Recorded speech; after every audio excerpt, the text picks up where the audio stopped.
Ottawa homeowners want to add thousands of dollars to your sale price without doing a full renovations? Well, these 5 repairs are 100% return on your investment and buyers love them. Everybody wants to save money, especially if you're buying and selling in an Ottawa market. Sellers often rush to list, accidentally leaving thousands on the table.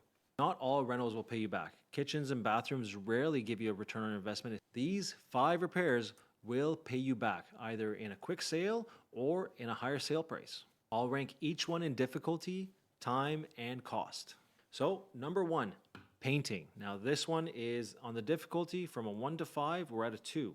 In terms of time, it's a 3, and in terms of cost, it's probably the lowest cost that it's going to cost you, right? Because typically you can paint on your own if you're really good at it, or if you've done it in the past. That is something I highly recommend. Neutral finishes, fresh paint, photographs, way better, right? So when you're taking listing photos, a fresh paint job will look so much better than an old dated one that's 10 years old and all that, right? So especially in darker winter days when you're taking photos and there's not as much natural sunlight coming in, a fresh paint job is surely going to give you the best return on your investment. So the biggest thing with paint is you can reuse your tools. If you have paint brushes, rollers, all that stuff, you can use that all the time. It doesn't have to go to waste.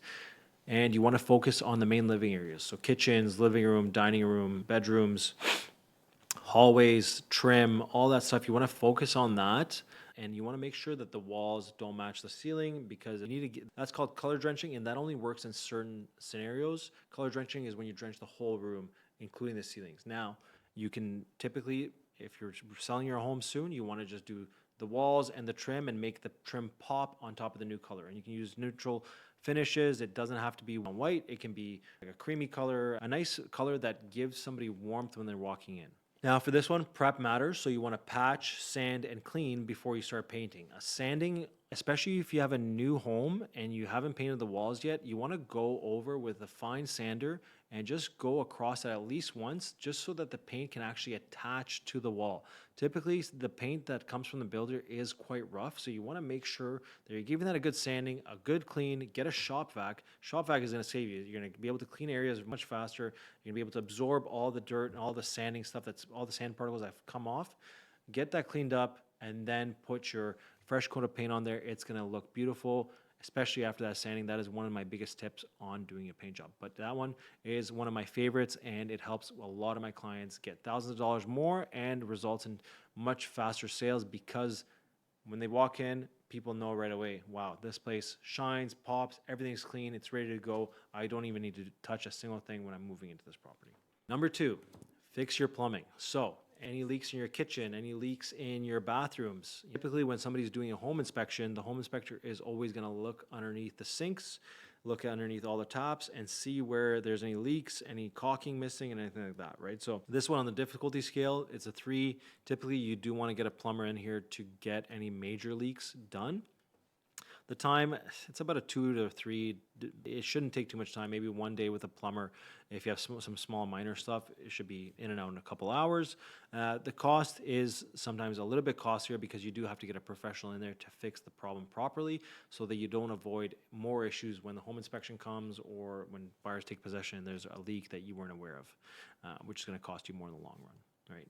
So fix all these active leaks before listing. You don't want to have any residue anywhere that there's been signs of leakage. And if anything's leaked through and it's gone through some of the walls, let's say your dishwasher leaked and it went down and your basement is below it and your basement ceiling has a leak sign, you want to get that cleaned up first, get the dishwasher fixed properly, make sure the leak is gone, and then go back to step 1, which was the painting. Make sure that that is patched and cleaned and painted properly, so that it doesn't show any moisture residue. Yes, it's been fixed. You can say that. You can even tell, put it in the remarks that, hey, we did have a leak here. It was fixed. Here's the receipt from the plumber. We got a professional plumber that did it, all that stuff.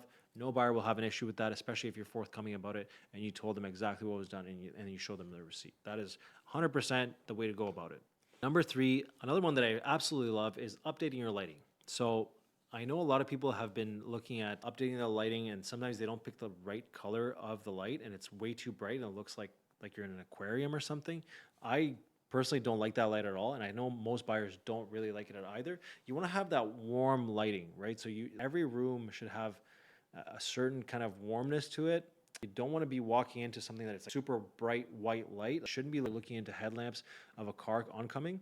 You should be walking into a home where it feels warm. You can feel your family coming in.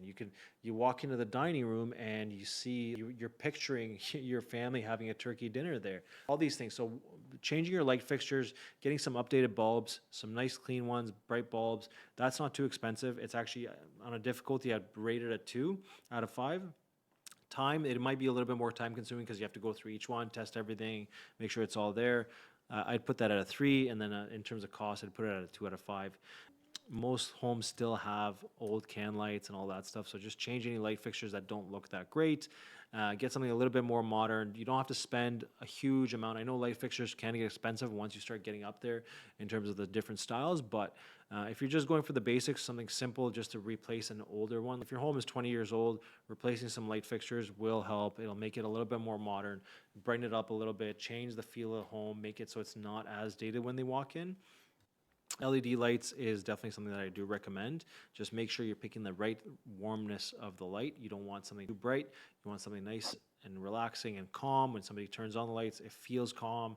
They can picture themselves in there, and it shows much better than something super bright, shining on everything. They can see the dirt in places that you haven't cleaned that you couldn't spot, whatever, right? So all that stuff, quick win, swap kitchen, entryway, hall, and basement lights. So basement lights a huge one. I know basement lights, depending on what kind of pot lights or ceiling lamps that they've put in, you want to make sure that it's something a little bit more natural tones, giving it a bright, warm feel in the basement. The hallway light's super important.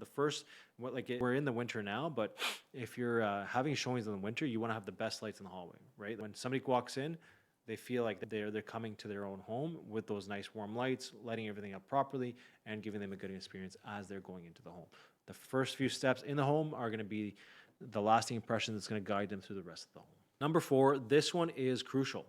Curb appeal. So curb appeal, it's hard, but I wouldn't say it's super hard. It depends on the season, right? So if you're in the fall, you want to make sure all your leaves are gone, any broken branches, all that stuff's tucked away, taken care of, done properly, right? If it's wintertime, either if the home is vacant, make sure you have a plowing service or having somebody come by to shovel and snow whenever there is big snowfalls, because buyers are looking all the time, whether it's snowing or not. That's not going to make a difference for them. And if there's a pile of snow as they walk up to the home, it's not going to be a good first impression for them.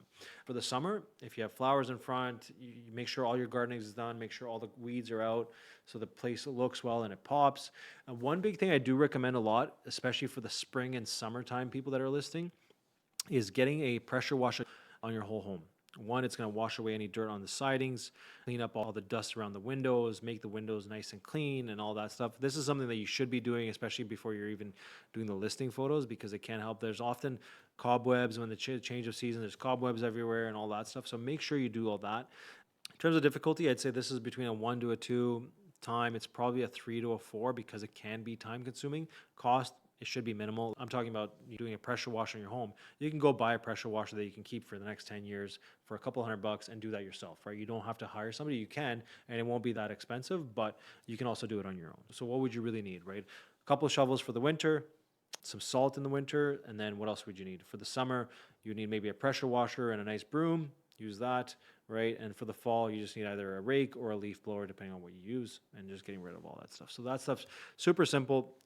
Does take a little bit of labor, but it is definitely worth it because it's before they even step into the home, they're getting a first impression, right? So curb appeal, they're seeing the house, they're either going to be loving it or they're going to be like, oh God, this place looks not well kept. Gutters are full of leaves. There's weeds everywhere. The grass hasn't been cut. There's leaves in the yard. The driveway isn't even shoveled, and it's been 3 days since the snow fell. All this stuff, right?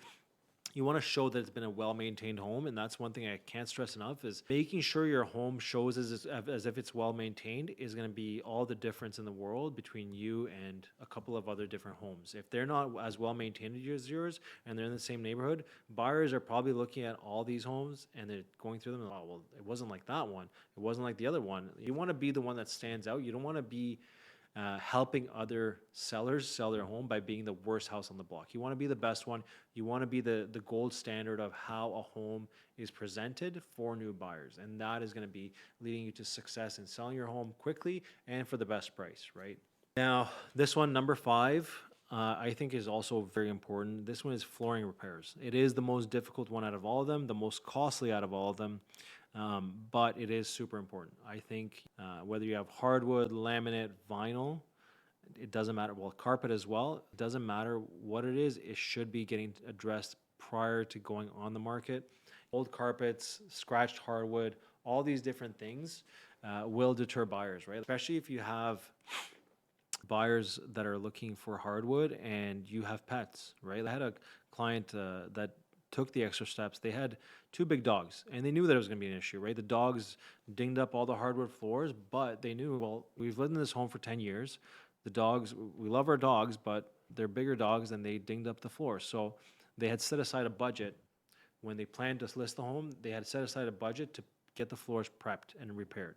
And what they did is, it was full hardwood. What they did is they sanded it down, they put a new coat of finish on it, and it was brand new floors. The biggest thing, we had an open house there with 20 people that show up, and all of them raved about the floors. None of them knew it was a 10-year-old home. They thought it was brand new floors.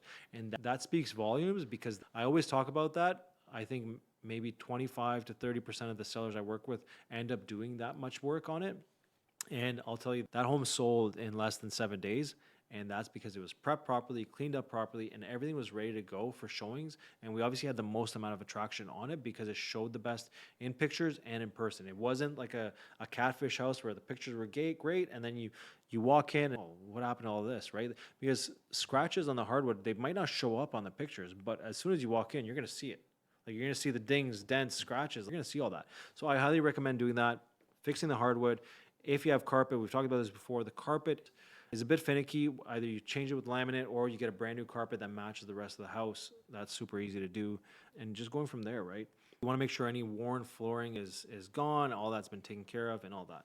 If you're thinking about selling your home in Ottawa and want to know which repairs will give you the best return, give me a shout. I'll give you a free walkthrough. I'll come through your home, give you tips and tricks on what to repair, what not to repair, and then you will have a good idea of what to look for when you plan to sell your home. And this is all free, no strings attached. You don't have to do anything. It's just for me to give you a professional opinion on what to expect when going on the market. Now, if you like this video, please feel free to like, subscribe, and watch for more. I have more and more of these videos coming. Your guys' support will help me grow this channel, and I want to show everybody in Ottawa what it is to be prepared for selling your home and what it is to not be prepared. And these videos, I'm hoping, are helping you guys get your plans to success and to moving on with your families into newer, bigger, different homes, all that stuff. So I'd love to see you guys in the next video, and I'll see you guys soon. Have a great day.